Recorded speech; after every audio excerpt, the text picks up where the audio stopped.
and never repeat and vastly affect the outcome. That's...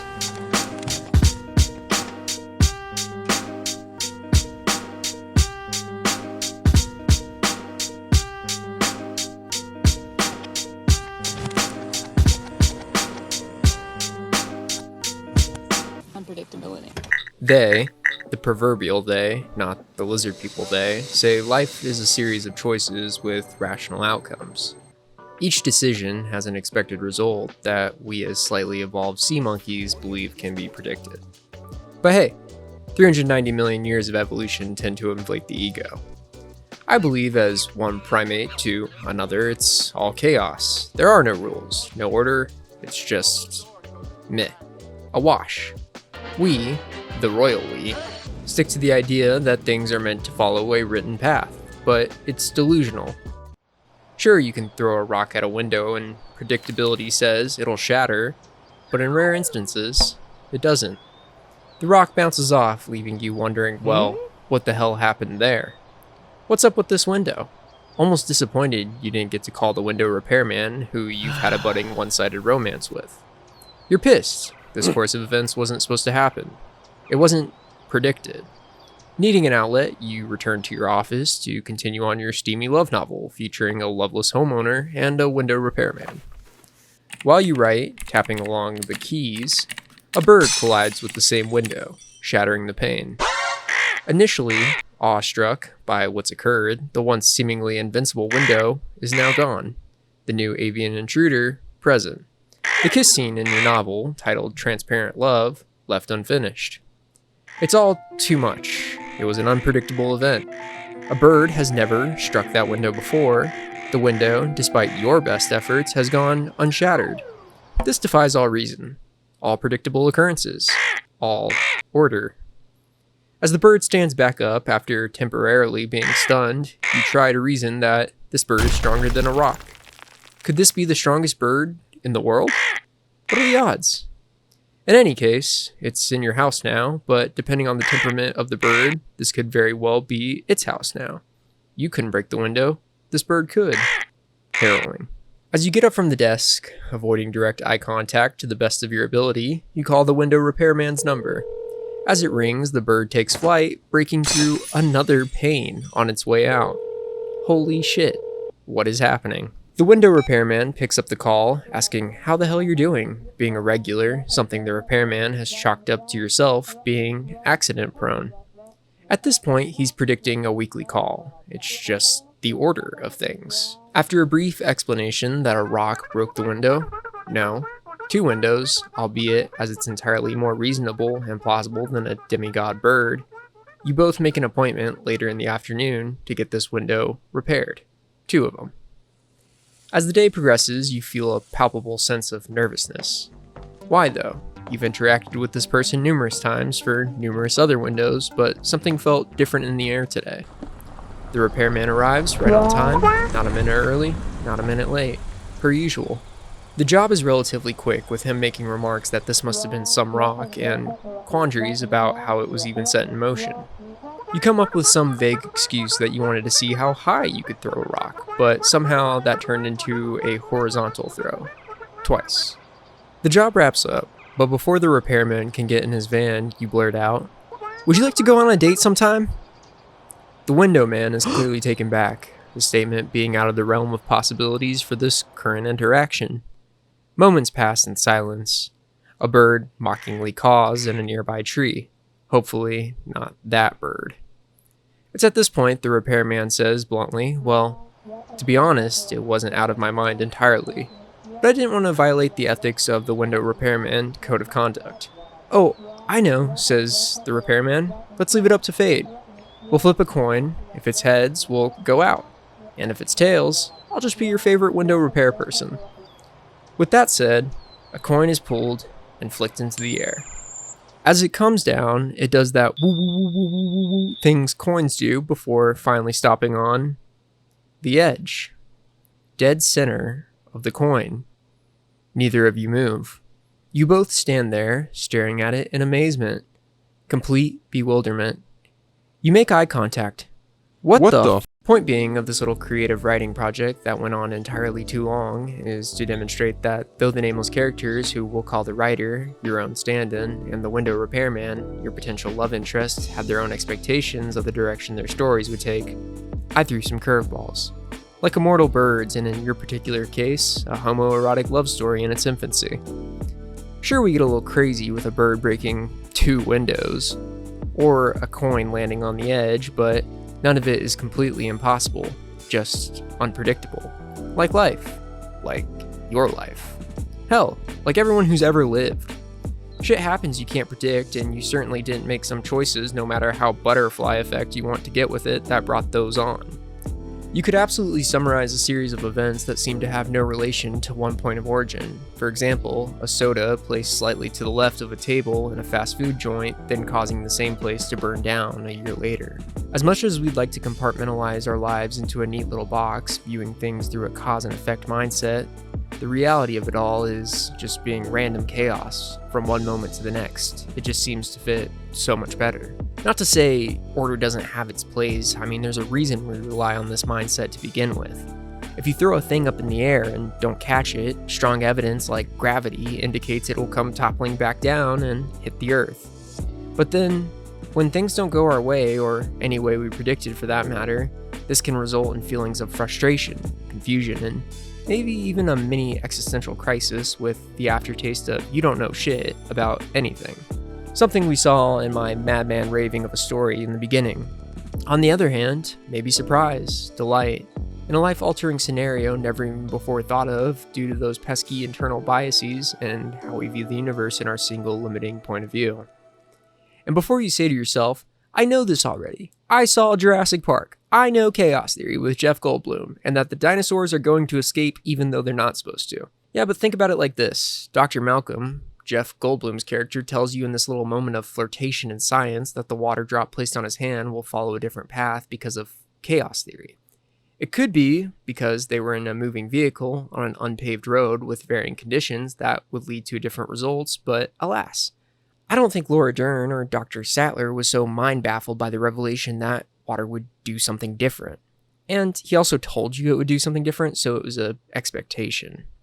It kind of relates to the 3-body problem, not to fucking throw trends at you, where we, well, presumably not you and myself personally, but the human race can predict really well how 2 stellar-based bodies like planets will interact in space, having the ability to locate where they'll be at a given time.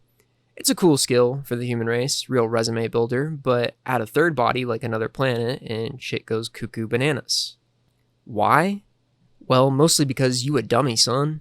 Nah, just kidding. As Jonathan Blazik, the assistant professor of physics at Northeastern University, says, little differences get amplified and can lead to wildly unpredictable behavior in the future. Simple as.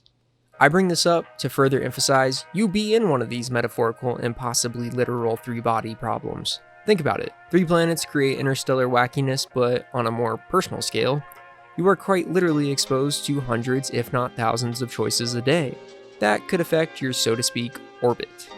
Yes, there is math and cause and effect, but there's absolutely no way in hell you'll be able to map out each and every interaction, choice, and decisions that lead you to each situation you find yourself in.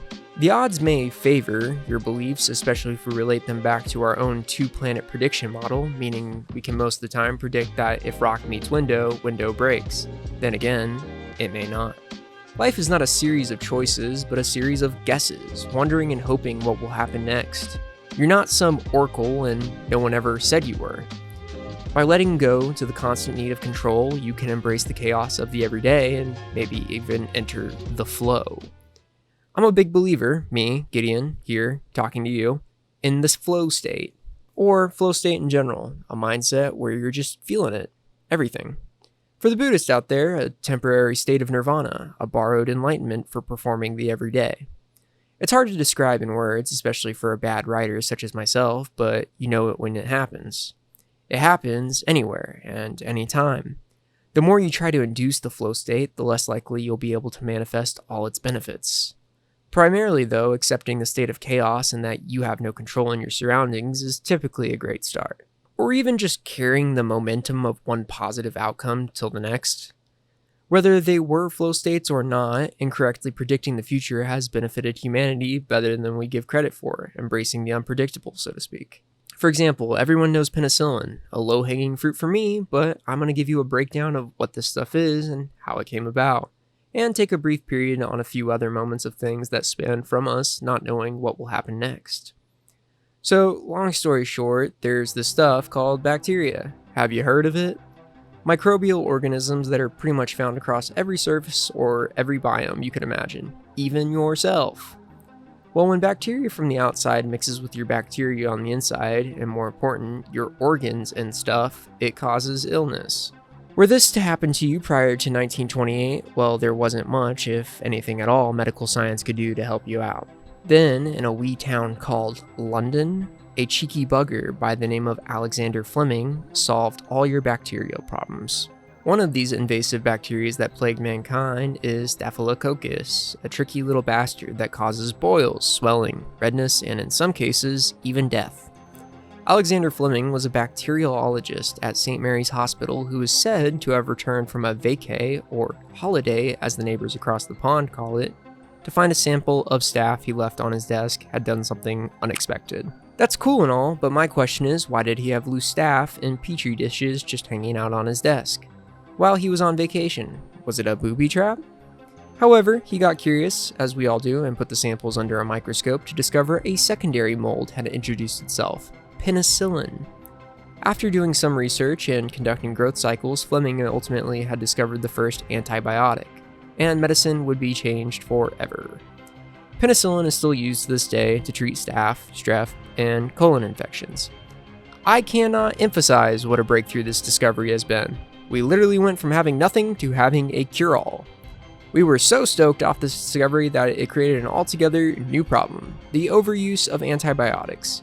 By overprescribing penicillin for almost every scenario, we've been allowing bacteria to improve its game. This is called antimicrobial resistance, or AMR. We've highly elevated the AMR of the global bacteria, and now we're trying to use less antibiotics in order to avoid creating some super bacteria our current antibiotics can't handle, as this would put us back in the same boat we once began in. Moving right along, as the late great Kermit the Frog says, we look to history for our next example, not science-based, history to clarify. Ever heard of the Dead Sea Scrolls? Yeah, Evangelion Neon Genesis, how about that? Basically, it was the Bible rough draft, or I guess it's more aptly the Torah 1.0, as the scrolls have more to do with the Second Temple of Judaism than anything. Long ago, God, the God of Abrahamic faith, was a lot more active in the community, and so people thought they should write some of this down, in the form of a couple hundred scrolls, approximately 972.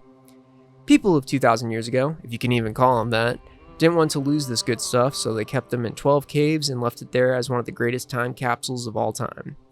A few societal collapses later, attacks from sea people, all that, and the scrolls were lost forever. But, by a fluke, a missing goat of all things, are rediscovered in 1947 Palestine, which would become modern-day Israel about a year later. 3 shepherds, Muhammad ed-Dib, Juma Muhammad, and Khalil Musa, guided their flock in the hills of the nearby ancient settlement of Qumran, when one goat wandered away. As one of the shepherds searched for his goat, he discovered a deep cave. As we all would do, he picked up a rock and threw it down there to see how deep it could be. The rock caused a pot to shatter, so the legend goes. Upon returning with supplies, the men would lower themselves into the hole. There, a few of the initial scrolls were located. Later, the shepherds would sell the scrolls to a market vendor, where scholars would come upon them, leading to an archaeological endeavor lasting 10 years. If you haven't read them, they're pretty much all translated from Hebrew, Aramaic, and Greek. I've read a bit of them to research for this video. If you're into religious text and readings, they go kinda hard in my opinion. You should check them out. Leaving a mess in your lab or a goat wandering from the herd, all problems on the surface. I'm sure all these people we've talked about expected some level of disappointment and never the next best thing. Aw shit, I gotta clean my extra gross desk. Aw shit, my goat is probably gonna get bit by a snake. You, yourself, have probably thought at one point or another, aw shit, an unexpected turn of events that I presume as an individual will lead to a negative outcome, only to be surprised by a positive turn of events. In a lifetime where you fall into the role of oracle, drone, or cog in a greater machine, it's almost as if that feeling of things coming in absolutes is the only way to think, up until a mistake turns into a life-changing moment. I made this video to remind whoever watches my secret corner of the internet to relinquish control to me. Just kidding. Set your best foot forward and just take the moments as they come. Don't try to predict everything, but don't do things that have traditionally never worked in order to meet a goal. It's all chaos, and just because if you're accepting this information now, the world appears to have changed, I'm here to tell you it hasn't. It's always been the same one you've known to be, you just know more now. It's you. You have changed, and hopefully for the better. Not every negative turn of events is damnation to face the consequences, and the feeling of being let down by hard work and dedication not going your way is possibly halved by all of this. Go forward knowing you don't have all the answers and you can't predict the future. Everything is just happening and not written in stone. One could even say you were born for chaos. Peace out. Oh, and also make sure to like and subscribe.